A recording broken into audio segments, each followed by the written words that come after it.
Activists desperately trying to find ways to keep the unhoused warm. Atlanta News First, Yasmina Alston is live in Midtown. And Yasmina, you heard firsthand accounts of how brutal this winter has been.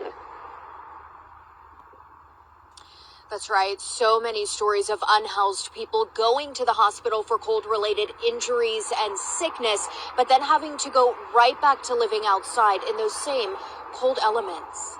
I don't know him, no. It's been a hard winter for La Rosa Solo, who lives on this downtown Atlanta sidewalk and has been unhoused for over a year. My husband had died May 1st, 2023, and I couldn't afford to pay the rent. We've been married 39 years, couldn't afford to pay the rent. The cold is always extremely tough with only a few blankets and layers to stay warm, but especially this year. Solo says she was just released after being hospitalized for cold exposure last week when the rain and low temperatures caused her to become sick. When my body functions, my body stuff starts shutting down.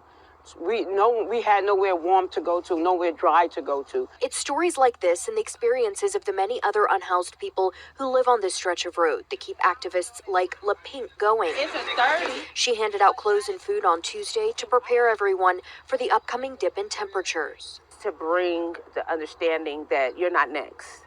You know what I'm saying? Like, we want them to know that their life matters.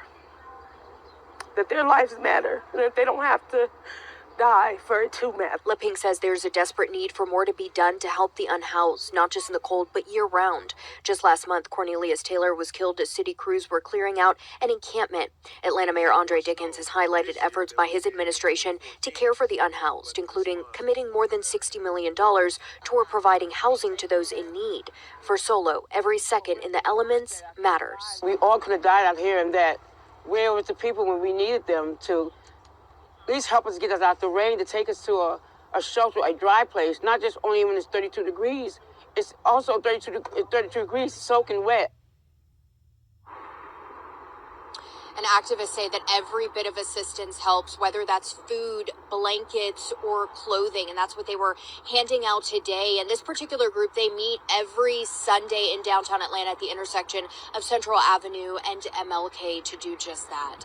Live in Midtown, Yasmina Alston, Atlanta News First. Now,